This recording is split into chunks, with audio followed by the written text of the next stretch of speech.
నమస్కారం. City news కి స్వాగతం. ఆడవాళ్లంతా తాగుబోతులు అంటూ మహిళలను కించపరిచేలా వ్యాఖ్యలు చేసిన వైసీపీ మాజీ ఎమ్మెల్యే బుల్లా బ్రహ్మనాయుడుపై కూటమి మహిళలు, మహిళా సంఘాలు కన్నెర్ర చేశారు. ఈ మేరకు బుల్లా బ్రహ్మనాయుడుపై కేసు నమోదు చేసి చర్యలు తీసుకోవాలని పోలీసులకు ఫిర్యాదు చేశారు. వినుకొండ స్తూపం సెంటర్లో మానవహారంగా ఏర్పడి తెలుగు మహిళలు, మహిళా సంఘాల ప్రతినిధులు నిరసన వ్యక్తం చేశారు. బుల్లా బ్రహ్మనాయుడు ఫ్లెక్సీలకి చెప్పుల దండ వేశారు. అనంతరం స్తూపం సెంటర్ నుంచి పట్టణ పోలీస్ స్టేషన్ వరకు భారీ ప్రదర్శన నిర్వహించారు. బుల్లా బ్రహ్మనాయుడుకు వ్యతిరేకంగా ప్లకార్డులు ప్రదర్శించి పెద్ద ఎత్తున నినదించారు. మహిళల గురించి అనుచిత వ్యాఖ్యలు చేసిన బుల్లాను కఠినంగా శిక్షించాలని డిమాండ్ చేస్తూ వినుకొండ పట్టణ పోలీస్ స్టేషన్ ఇన్స్పెక్టర్ ప్రభాకర్ కు తెలుగు మహిళలు, మహిళా సంఘాల నాయకులు ఫిర్యాదు చేశారు. అవమానకరంగా మాట్లాడి మహిళా లోకం కన్నీరు పెట్టేలా చేసిన బుల్లా బహిరంగ క్షమాపణ చెప్పాలని, అనుచిత వ్యాఖ్యలను తక్షణమే వెనక్కి తీసుకోవాలని డిమాండ్ చేశారు. కూడా ప్రత్యేకమైన గౌరవ సాంప్రదాయాలకి ప్రతీకలుగా వరల్డ్ మొత్తం చూస్తారు. అటువంటి భారతదేశంలో పుట్టిన మహిళల పట్ల అనుచిత వ్యాఖ్యలు చేసిన మాజీ ఎమ్మెల్యే బుల్లా బ్రహ్మనాయుడు గారు అనుచిత వ్యాఖ్యలు చేశారు. ఇది మేము ఏమాత్రము వదలము. ఎందుకంటే ఇంత దారుణంగా కొంతకాలంగా బ్రహ్మనాయుడు గారే కాదు, వైసీపీలో ఉన్న వాళ్ళు ఒకప్పుడు గౌరవ సభని కౌరవ సభగా మార్చారు. తర్వాత ఇంకొక ఆయన వచ్చి మహిళల్ని వేసెలు అన్నారు. ఇప్పుడేమో తాగుబోతులు అంటున్నారు. ఇంతకంటే నీచమైన మాటలు ఇంకా లేవు మహిళలను అనడానికి. ఇటువంటి అనుచిత వ్యాఖ్యలు చేయడం మేమెంత మాత్రం సహించలేము. ఏం తాగుబోతులం అయ్యాము? ఎవరిని చూసి ఏమనుకుంటున్నారు? తాగుబోతులం అవ్వాలంటే మీరు అడ్డమా మాకు? తాగుబోతుల్ని భర్తల్ని కూడా భరించి పిల్లల కోసము దరిద్రతో సమానమైన సహనం, ఓర్పుతోటి కాపురాలు ఇంట్లో చేసుకునే మహిళల్ని ఈ రకంగా రచ్చకులాగి తాగుబోతులు అనడం ఎటువంటి సహించలేని వేదాల నుంచి చెప్తున్నారు. ఎత్ర నారీ పూజ్యంతే రమంతే దత్ర దేవత పూజ్యతే అని. మహిళల్ని ఎక్కడ గౌరవిస్తారో అక్కడే పూజింపబడతారు దేవతలు. అటువంటి భారతదేశంలో ప్రతి ఒక్కళ్ళు ఎంత పనికి మారిన వాళ్ళు కూడా తన భార్య పట్ల, తల్లి పట్ల, చెల్లి పట్ల అనుచిత వ్యాఖ్యలు చేయడు. అటువంటి విషయం ఉన్న మన భారతదేశంలో ఇలాగా మన నియోజకవర్గంలో మహిళల మీద అనుచిత వ్యాఖ్యలను చేయడము తగదు. మీ అందరికీ తెలిసిందే. ఎన్ని కొట్లాటలున్నా పార్టీ పరంగా కొట్లాడుకుంటారు కానీ మహిళల జోలికి ఎప్పుడు వచ్చింది లేదు.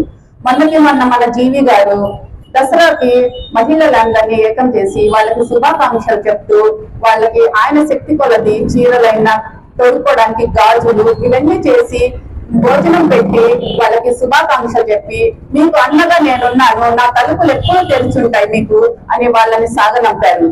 ఇంతటి విలువైన సాంప్రదాయం పాటిస్తున్న మన వినుకొండలో ఇటువంటి అనుచిత వ్యాఖ్యలు చేయడం ఏమాత్రమో మంచిది కాదు. అసలు తాగుబోతులు అంటే మీరు అడ్డం కాదు మాకు తాగుబోతులు అవ్వడానికి. మేము తాగాలనుకుంటే మీ జేబులు అసలు చాలవు. అటువంటి మేము మహిళలమైన మేము చక్కగా ఇంటికి పట్టిన కాపురాలు చేసుకుంటుంటే మా భర్తలే మమ్మల్ని అన్నారు. అటువంటిది మీరు అనడము ఏం చూసి ఏ ఆధారంతో అన్నారో మీరు ఒకసారి చూసుకోవాల్సి ఉంటది. ఏదంటే మాట్లాడితే మహిళలు ఏడుస్తారు అనుకుంటున్నారు కానీ ఈ రోజు మహిళల్ని ఏమనంటే ఏడ్చే పరిస్థితి లేదు. మహిళలు మేమింత స్థాయికి వచ్చాము అంటే రామచంద్రులు మాకు కారణం. రామచంద్రులు అంటే దేవుళ్ళు అనుకునేరు, దేవుళ్ళు కాదు. ఎన్టీఆర్ గారు మాకు సమాన హక్కులు కలిగించిన ఆ రాముడు ఇప్పుడు చంద్రన్న మాకు ఉచిత బస్సు సౌకర్యం ఎన్నో ఇంకా మాకు ఉపయోగం అయినవి చదివించడానికి అన్నిటికీ ఆధారం చూపిస్తున్నా ఈ రామచంద్రుల వల్లే మేము ఈ స్థాయికి వచ్చి ఇంత గట్టిగా మాట్లాడగలుగుతున్నాము, నిలబడగలుగుతున్నాము. ఇటువంటి వ్యాఖ్యలు ఇక మీదట చెయ్యొద్దు, చేసినవి వెనక్కి తీసుకోవాలి. మేము ఇలా బాధపడే పరిస్థితి వస్తే అది మీకు మంచిది కాదు, ఎవరికి మంచిది కాదు. ఒకసారి ఆలోచించాలి. భారతీయ మహిళల్ని, భారతీయ పౌరులకు కించపరిస్తే ఇంకా ప్రపంచం ఏమనుకోవాలి? చీ అని ఉమ్మేస్తుంది భారతదేశం మీద. భారత మాత ముద్దు బిడ్డలమైన మేము మా రక్తంలో ఎప్పుడు ఇటువంటి నీచ నికృతి సంస్కృతి మాకు ఎప్పటికీ రాదు. మీరన్నా కూడా మేము ఎప్పుడు మారము. ఇది మేము ఘంటాబలంగా అయితే చెప్పగలను. భారతరత్న మాజీ రాష్ట్రపతి డాక్టర్ ఏపీజే అబ్దుల్ కలాం జయంతి సందర్భంగా బుధవారం వినుకొండ పట్టణంలోని చీఫ్ విప్ కార్యాలయంలో జీవి ఆంజనేయులు ఆదేశాల మేరకు కూటమి నాయకులు అబ్దుల్ కలాం చిత్రపటానికి పూలమాలలు వేసి ఘన నివాళులు అర్పించారు. కార్యక్రమంలో ముఖ్య అతిథిగా జీడీసీసీబీ బ్యాంక్ చైర్మన్ మక్కిన మల్లికార్జునరావు, నాయకులు తదితరులు పాల్గొన్నారు. ఈ రోజున స్వర్గీయ అబ్దుల్ కలాం గారి, భారతరత్న అబ్దుల్ కలాం గారి 94 జయంతి కార్యక్రమాన్ని పార్టీ కార్యాలయంలో గౌరవ చీఫ్ విప్ జీవి ఆంజనేయులు గారి ఆదేశాల మేరకు ఇక్కడ చేయటం జరుగుతూ ఉంది. ఈ సందర్భంగా ఈ కార్యక్రమంలో పాల్గొన్నటువంటి పెద్దలందరికీ, పార్టీ నాయకులకి, కార్యకర్తలందరికీ కూడా ముందుగా ధన్యవాదాలు తెలియజేస్తూ, అబ్దుల్ కలాం గారి జీవిత చరిత్ర అనేది ఈ భారతదేశం గర్వించదగినటువంటి వ్యక్తి. ఆయన కష్టపడి పేద కుటుంబంలో జన్మించినప్పటికీ ఉన్నత విద్యను అభ్యసించి ఏదైతే ఈ భారతదేశానికి వన్నె తీసుకొచ్చారో మిసైల్ మ్యాన్గా ఈ రోజున ప్రపంచవ్యాప్తంగా గుర్తింపు తెచ్చుకున్నటువంటి గొప్ప వ్యక్తి అబ్దుల్ కలాం గారు. వారితో పాటు ఈ దేశానికి కూడా వెలుగు తీసుకొచ్చినటువంటి మహానుభావుడు. అందుకే ఆయన్ని మనం భారతరత్న అని పిలుచుకుంటా ఉన్నాం. వారి నేతృత్వంలో మరి గతంలో మనం అనేక రకాలైనటువంటి అణ్వస్త్రాలను కూడా మనం తయారు చేసుకోగలిగినాం. ఈ భారతదేశం ఈరోజు ఇంత పటిష్టంగా ఉందంటే చుట్టుపక్కల ఉన్నటువంటి దేశాల నుంచి రక్షణ కలవాలన్నా, మరి ప్రపంచంలో మనం ఇంత బలం అంటే మనం ఇంత బల సంపత్తిగా ఉన్నామంటే వారు తయారు చేసినటువంటి అణ్వాయుధాలను కూడా ఈ సందర్భంగా మనవి చేస్తూ తప్పనిసరిగా వారిని సదా స్మరించుకున్నాం. కష్టపడి పైకి వచ్చినటువంటి విధానాన్ని ఈ భారతదేశంలో ఉన్నటువంటి పేదలందరూ కూడా వారిని ఆదర్శంగా తీసుకోవాలని, అదేవిధంగా విద్యావంతులు కూడా వారిని ఆదర్శంగా తీసుకోవాలని అన్ని ప్రభుత్వాలు కూడా మరి ఈ కార్యక్రమాన్ని ఘనంగా నిర్వహిస్తున్నటువంటి వాస్తవాన్ని ప్రజలందరూ తెలుసుకోవాలని ఈ సందర్భంగా మనవి చేస్తాం. పల్నాడు జిల్లా వినుకొండ మాల మహానాడు నియోజకవర్గ కార్యాలయంలో వినుకొండ మాల మహానాడు పట్టణ అధ్యక్షులు రాయని చిన్న అధ్యక్షతన జరిగిన సమావేశంలో జిల్లా ఉపాధ్యక్షులు కొండ్రు విజయ్ మాట్లాడుతూ, గుంటూరు మండలం తురకపాలెంలో జరిగిన 28 మంది మాలలు మరణించారు. ఆ కుటుంబాలకు చెక్కులు పంపిణీ కార్యక్రమంలో ప్రతిపాడు శాసనసభ్యులు బూర్ల రామాంజనేయులు దళిత సంఘాలను ఉద్దేశించి మాట్లాడిన వ్యాఖ్యలు వెనక్కి తీసుకోవాలని, జాతీయ అధ్యక్షులు గోళ్ల అరుణ్ కుమార్ పై ఎమ్మెల్యే అనుచరులు అవాకులు చవాకులు పేలితే మాల మహానాడు రాష్ట్ర వ్యాప్త కమిటీ చూస్తూ ఊరుకోదని, తురకపాలెం బాధితులకు అండగా ఉండి వారి అకౌంట్లో డబ్బులు పడేంత వరకు ప్రభుత్వం దృష్టికి తీసుకువెళ్లి ఎంపీ పెమ్మసాని చంద్రశేఖర్ ద్వారా బాధితులను ఆదుకోవటం జరిగితే ఎమ్మెల్యే కేవలం మాలలను అనగదొక్కే ప్రక్రియలో వ్యవహరించి సంఘాలను కించపరిచే విధంగా మాట్లాడిన వ్యాఖ్యలు తక్షణమే వెనక్కి తీసుకోవాలని డిమాండ్ చేశారు. అందరికీ జై భీమ్. నా పేరు కొండ్రు విజయ్ కుమార్, మాల మహానాడు పల్నాడు జిల్లా ఉపాధ్యక్షుడిని.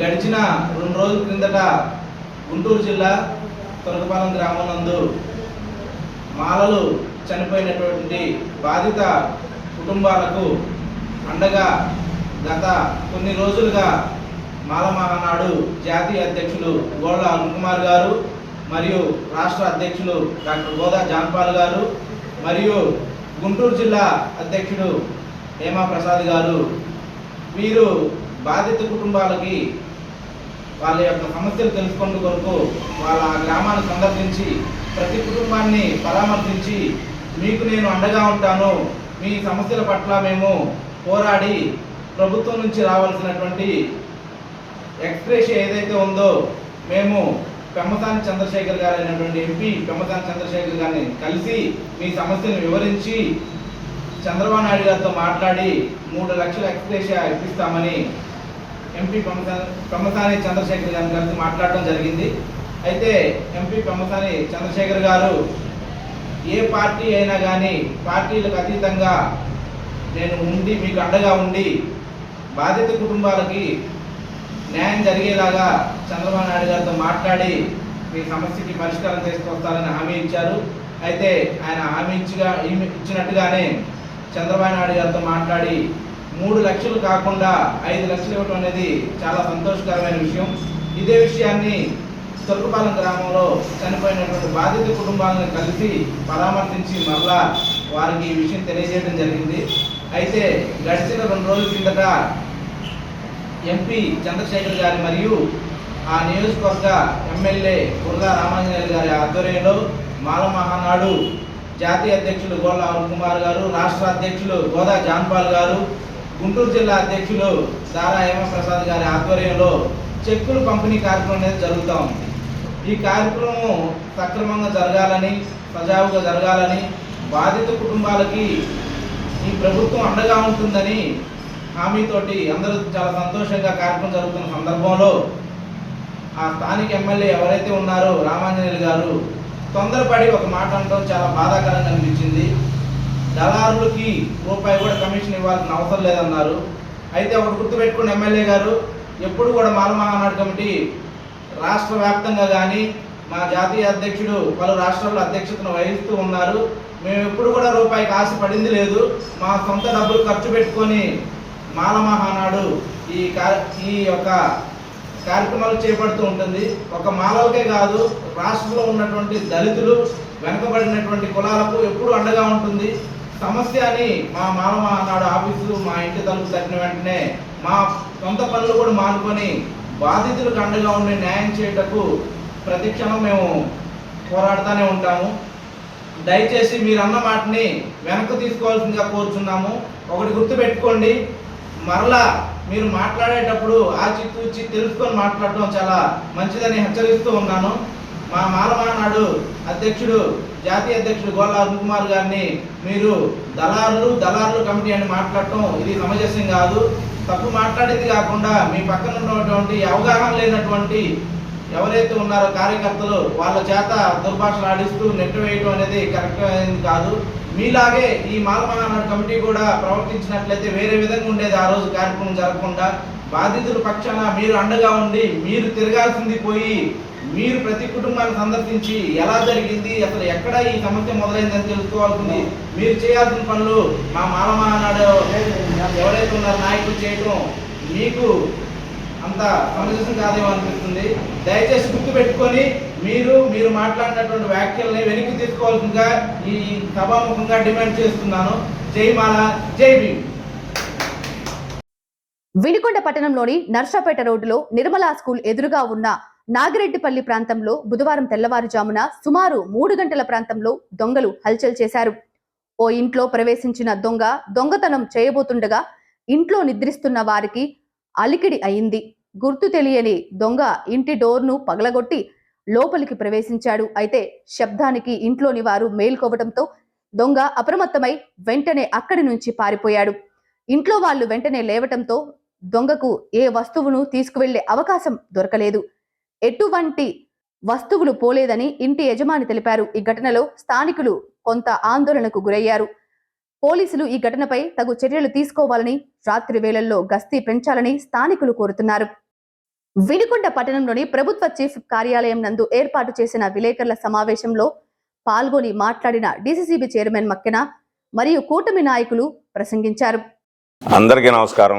పాత్రికేయ మిత్రులకి, ఈ ప్రెస్ మీట్ కార్యక్రమంలో పాల్గొన్నటువంటి సోదరులందరికీ కూడా ఈ సందర్భంగా అనునిత్యం మన మాజీ శాసనసభ్యులు బొల్లా బ్రహ్మనాయుడు గారు సందర్భరహితంగా నోటికి ఏది వస్తే అది ఏ విధంగా పడితే ఆ విధంగా మాట్లాడటం అనేది అలవాటుగా మారింది. ఇంకా నేను ఎమ్మెల్యేగానే ఉన్నాను, ఇంకా నా ప్రభుత్వం అధికారంలో ఉందనే భ్రమతో మాట్లాడటం జరుగుతుంది. మొన్న ఈ మద్యానికి సంబంధించి ఎక్సైజ్ డిపార్ట్మెంట్ దగ్గరికి వెళ్ళి వినతిపత్రం ఇచ్చే కార్యక్రమాన్ని వాళ్ళు చేపట్టారు. సంతోషం. చేపట్టినప్పుడు అక్రమ మద్యం ఎక్కడన్నా ఏర్లై పారుతుంది, లేకపోతే బెల్ట్ షాపుల గురించి, లేకపోతే పలానా గ్రామాల గురించి మాట్లాడవచ్చు, తప్పులేదు. అతను అవన్నీ మర్చిపోయి మైండ్లో ఎక్కడో ఏదో పెట్టుకొని నిందారోపణలు చేస్తూ మహిళల గురించి మాట్లాడాడు. ఇప్పుడు మహిళల గురించి మాట్లాడినప్పుడు బేషరతుగా నేను పొరపాటుగా మాట్లాడాను, బేషరతుగా క్షమాపణ చెబుతున్నానంటే ఇంకా అంతటితో అయిపోద్ది కదా. అది దానికి ఈ రోజున ప్రెస్ మీట్ పెట్టి అసలు విషయాన్ని పక్కదో పట్టిస్తూ వాస్తవాన్ని వక్రీకరించే విధంగా ఇంకా రకరకాలుగా మాట్లాడుతాడు. మహిళల విషయాన్ని వదిలేసి మక్కెన గారి చేపల చెరువులు అంటారు, లేకపోతేనేమో జీవి ఆంజనేయులు గారి బయట కిరువులు అంటారు, లేకపోతే ఆయన కొండల గారిది ఏదో బిల్లులు అంటారు. ఈ విధంగా పొంతలు లేకుండా రకరకాలుగా మాట్లాడుతున్నారు. నేను మిత్రులందరూ కూడా ఒకటే మనవి చేస్తున్నా, ఆయన మాట్లాడినటువంటి మాటలని ఎవరు వక్రీకరించారండి? ఇప్పుడు ఇది వాస్తవం కాదా? ఈ మాటలు ఎవరు మాట్లాడారు? అందరూ కూడా అన్ని విధాల మందు దాగి వాళ్ళ ప్రవర్తనలు అవన్నీ కూడా ప్రజలకి తెలియపరుస్తున్నారు, ప్రజలు తెలుసుకుంటున్నారు. ఇది స్పష్టంగా ఆయన నోటితో ఆయన మాట్లాడినటువంటి మాటలు ఇది ఇక్కడ ఎవరన్నా తెలుగుదేశం వాళ్ళు కానీ లేకపోతే కూటమి వాళ్ళు కానివ్వండి, జీవి ఆంజనేయులు గారు దాన్ని ఏమైనా మార్ఫింగ్ చేశారా? రండి, మార్ఫింగ్ చేసినట్లయితే నిజ నిర్ధారణకు పంపిద్దాం. అందులో కూటమి వాళ్ళు కనుక మార్ఫింగ్ చేసినట్టయితే బహిరంగ క్షమాపణ చెప్పి రాజకీయాల నుంచి దూరం అవుతాం. నువ్వన్న మాటని బేసరదుకు ఒప్పుకోకుండా ఏదో రకరకాలుగా మాట్లాడితే ఎట్లా? నువ్వన్నది ఇది, ఈ వాస్తవాన్ని అంగీకరించు. నేను పొరపాటును మాట్లాడాను, నన్ను క్షమించన్నాను, అంతటితో ఎండ్ అయిపోద్ది. ఇంకా రెండోది, దీన్ని కప్పుపుచ్చుకునేదానికి ఎంతసేపు ఉన్నా కొడముట్టలేదో జీవి ఆంజనేయ గారు ఏదో వారి తల్లి గారిని దూషించారని ఇంకొకటి మాట్లాడతారు. అసలు ఇప్పుడు 2 సంవత్సరాలన్నర అయింది ఎన్నికలు జరిగి, మరి ఏ రోజన్నా చెప్పావా? అంటే దీన్ని కప్పుపుచ్చుకునేదానికి ఇంకొక అబద్ధం, ఈ వాస్తవాన్ని అబద్ధం చేసేదానికి ఇంకొక కొత్త అబద్ధాన్ని తీసుకొని వస్తున్నాడు. ఏందంటే ఇది పదే పదే చూపిస్తారు. ఏందండి ఆ భాష? దానికి మాట్లాడలే, ఏది పడితే మాట్లాడతారో. నేను నిన్ను తన్నితే ఆడపోయి పడతావు. మరి ఆ రోజే చెప్పొచ్చు కదా, ఏమయ్యా ఆంజనేయులు గారు, నువ్వు మా తల్లిని దూషిస్తే నేను ఈ విధంగా అన్నాను, లేకపోతే ఇంకోటి నువ్వు చెప్పొచ్చు కదా. ఈ రోజు కొత్తగా ఒక కల్పితమైనటువంటి డ్రామాని తెచ్చి దాన్ని నిన్న మహిళలను దూషించిన దాన్ని కప్పిపుచ్చుకునే దానికి ఇది మళ్ళీ కొండముట్ట సంఘటన చేసుకొస్తాడు. ఇది నియోజకవర్గ ప్రజలందరూ తెలుసు. అయ్యా బ్రహ్మనాయుడు గారు, నువ్వు ఏ విధంగా ప్రజలను బూతులు తిడుతున్నావో, అధికారులను బూతులు తిడుతున్నావో, నీ ప్రతాపం మొత్తం గత 5 సంవత్సరాలు నీ ఎమ్మెల్యే పరిపాలనలో ప్రజలందరూ గమనించారు. ఇది నువ్వు చెప్తే ఇది ఎవడు నమ్మే పరిస్థితుల్లో ఈ నియోజకవర్గ ప్రజలు లేరు. అసలు ఈ రాష్ట్ర ప్రజలే నీ గురించి మాట్లాడుకుంటున్నారు. ఇతను ఏది పడితే అది మాట్లాడతారు, నోటికి ఏది వస్తే అది చేస్తారని. నువ్వు బూతులు తిట్టిన మాట వాస్తవం, మహిళలు తిట్టిన మాట వాస్తవం. ఇది ఏ ఎంక్వైరీకైనా ఎక్కడికైనా రికార్డు పంపిద్దాం. ఇది మీరు అన్నట్టు రుజువు అయితే మీరు రాజకీయాలు మానుకోండి. మీరు అనలేదు, ఇది మార్ఫింగ్ చేశారంటే నేను చెప్తున్నా, నేను రాజకీయాల నుంచి మానుకుంటా. నీకు నాకే ఇది. నువ్వు నిలబడితే నా పదవి ఉంది, ఈరోజు నేను పదవి నుంచి తప్పుకొని నేను రాజకీయాలు మానుకుంటా. నువ్వు నిజాయితీ పరుడు అయితే ఈ దీని మీద నువ్వు రాజకీయాల నుంచి మానుకొని క్షమాపణ చెప్పు మహిళలకి. అన్నిటికీ మసిమూసి మారేడుగాయ చేసి నీకే ఉందా విద్య? ఎట్టించేటి వస్తున్నావు? ఎందుకు వ్యక్తిగత హననం? నువ్వు వ్యక్తిగత దూషిస్తూ ఉంటే ఎన్ని రోజులు ఎవరైనా పారిపోతారండి? నువ్వు వ్యక్తిగత మాట్లాడితే మేము వ్యక్తిగత మాట్లాడతాం, నువ్వు వ్యాపారాల గురించి మాట్లాడితే మేము వ్యాపారం గురించి మాట్లాడతాం. ఏం మాట్లాడుతున్నావు? అది దోచుకుంటున్నారు, దాచుకుంటున్నారు. ఎవడేం దోచుకున్నాడు? నా చరిత్ర ఏందో ప్రజలందరూ తెలుసు. నాకు ఏ ఊర్లో ఏ పొలం ఉంది, ఏదో లింగలపాలెం కుంటాడు ఉందా, ఇప్పుడు కూడా చెబుతున్నా కుంట ఆడనే ఉంది. కుంటని ఊరు దోసుకోవాలా. వ్యాపారం లేదని నేను చెప్పడం లేదే. ఇంకేదో నడిగడ్డ అంటూ కొప్పుకొని పుణ్యాన్ని ఆయన నడిగడ్డ 4 ఏళ్ళ నుంచి మురగబెట్టారు. ఆ సొసైటీ సభ్యులు అల్లాడిపోతున్నారు. వాళ్ళకి పెట్టుబడి ఎవరు నువ్వు పెట్టనియో, ఎవరు రావట్లా. వాళ్ళు కొప్పుకోండి అదే పరిస్థితి. ఈ కొప్పుకొని చెరువు చూడిపోయాలా, ఎవడు వేసేవాళ్ళు లేక తాగిపోయింది వ్యాపారం. నడిగడ్డ వ్యాపారం ఆగిపోయింది. ఏదో యూపూర్ అంటున్నావు, యూపూర్లో అదే జరుగుతుంది. ఇటు పోతే నోజల్లా జరుగుతుంది. ఇది బహిరంగ రహస్యం అండి. ఇందులో దాచిపెట్టేదే ఉంది. ఆ సొసైటీ వాళ్ళే చేస్తారు. ఆ సొసైటీకి నీలాంటి వాళ్ళు నాలాంటి వాళ్ళు పెట్టుబడి పెడతారు. మరి నువ్వు చేసే వ్యాపారం ఏంటి? నువ్వు కూడా ఇస్తావు కదా. అక్కడ పాలక సేకరణ కేంద్రాలు పెట్టి వాడికి ఏదో అడ్వాన్స్ అని ఏదో ఇస్తుంటావు కదా. 25,000 50,000 ఇచ్చి మాకు పాలు పోపించరా, వాళ్ళని ఏదైనా మభ్య పెట్టురా అని అక్కడ ఉన్నటువంటి వాళ్ళ మిగతా కేంద్రాల నుంచి నీకు వచ్చే విధంగా నువ్వు కూడా ప్రలోభ పెడతావు. కానీ ఇక్కడ అంత ప్రలోభాలు లేవు. ఇది ఓపెన్గా జరుగుతుంది. 5 ఏళ్ళు ఎమ్మెల్యేగా చేశావు. నీ ఊర్లో చెరువులో ఏం జరిగింది నీకు తెలుసు. తెలియనట్టు మాట్లాడితే ఎట్లా? నీ 5 ఏళ్లలో ఈ నియోజకవర్గం మొత్తం ఏం జరిగిందో తెలుసు. ఆ దొండపాడు చెరువులో ఎవరో చెప్పిస్తలా. ఆ దొండపాడు చెరువులో చేపలు వేసినటువంటి జేవిఎస్ కంపెనీ వాళ్ళే చెప్పారు 5 సంవత్సరాల పాటు మమ్మల్ని ఏది ఇచ్చి డబ్బులు తీసుకున్నాడని. ఎన్ని సాక్ష్యాలండి. దయచేసి బ్రహ్మనాయుడు గారు, ఇక నుంచైనా మార్చుకోండి. మీరు మాట్లాడేటప్పుడు పద్ధతులు మార్చుకొని ఎదుటి వ్యక్తుల్ని గౌరవించితే మాకు గౌరవం ఉంటుంది. ఇందాక కూడా ఏదో చెప్పా, ఆంజనేయ గారికి నాకు ఏది వ్యక్తిగతంగా లేదు, బ్రహ్మనాయుడికి అది మల్లికార్జునరావు నాకు వ్యక్తిగతాలు ఉండేదేంటి? అసలు నువ్వు మాట్లాడుతుందే వ్యక్తిగతంగా. వ్యక్తిగత హననం చేస్తాను. నువ్వు ఎమ్మెల్యే పదవిని దిగజారుస్తున్నావు. నీ 5 ఏళ్లలో నువ్వేమైనా వ్యాపారం చేయకుండా ఉన్నావా? నీ ఎమ్మెల్యేగా ఉన్నప్పుడు ఏమైనా నీ కంపెనీ మీద కేసులు పెట్టుకుని ఉన్నారా? నీ కంపెనీ వాళ్ళు ఎంతమంది పోయారు అక్కడికి? కోర్టుల దగ్గరికి వెళ్ళి ఇబ్బందులు పడి. ఈ విధంగా నువ్వు మాట్లాడితే ఎట్లా? కల్తీ పాలు అమ్మింది నువ్వు. నీ తిరుమలలో నువ్వు ఎండీ ఉండగా కల్తీ పాలు అమ్మారు. ఈ రాష్ట్రంలో ఇతర రాష్ట్రాల్లో కూడా కేసులు పెట్టారు. నువ్వు కూడా గురువిందలాగా నువ్వు మాట్లాడితే ఎట్లా? నువ్వు నీతి సూత్రాలు లేకపోతే కల్తీల గురించి వ్యాపారాల గురించి మాట్లాడితే ఎట్టండి? ఇక నుంచి అయినా వ్యాపారాల గురించి మాట్లాడటం మార్చుకో. స్పష్టంగా ఏదైనా ఉన్నట్టయితే ఆధారాలతో ఆంజనేయులు గారు ఎరువుల వ్యాపారం చేస్తున్నారు. 1000 కోట్ల టర్న్ ఓవర్ ఉంది. 15 రాష్ట్రాలు చేస్తున్నారు. ఈ నియోజకవర్గంలో చేస్తున్నారు. ఎక్కడైనా కల్తీ చేస్తే స్పష్టంగా ఇవ్వండి. ఇదిగో ఈ కంపెనీ ఈ కల్తీ జరుగుతుందని నువ్వు రిటర్న్గా. అది సరిపోద్ది. కానీ నువ్వు ఏదేదో మాట్లాడితే ఎట్లా? చూద్దాం, ఇప్పుడు అన్నీ జరుగుతూనే ఉన్నాయి కదా. ఇప్పటికైనా నేను ఫైనల్గా చెప్పేది, నిన్న జరిగినటువంటి సంఘటన మహిళలకి బేషరతుగా క్షమాపణ చెప్పు. అది చెప్పినట్టు ఉందో చెప్పనట్టుందో మాకు అర్థం కావట్లా. ఇప్పుడు ఇది అన్నమాట వాస్తవం, ఇది మీరే అన్నారు మహిళల్ని మందు తాగుతున్నారని. ఈ రికార్డుని ఎక్కడికి పంపించి నీకు ఏ ల్యాబ్కు పంపించైనా దీన్ని నిరూపించడానికి మేము సిద్ధంగా ఉన్నాం. నా విఘ్నతతో కొంత మర్యాదగా నేర్చుకోవాలని ఈ సందర్భంగా మనవి చేస్తాను. సిటీ న్యూస్ ఇంతటితో సమాప్తం. తిరిగి రేపటి సిటీ న్యూస్ లో మళ్ళీ కలుద్దాం. అంతవరకు సెలవు. నమస్కారం.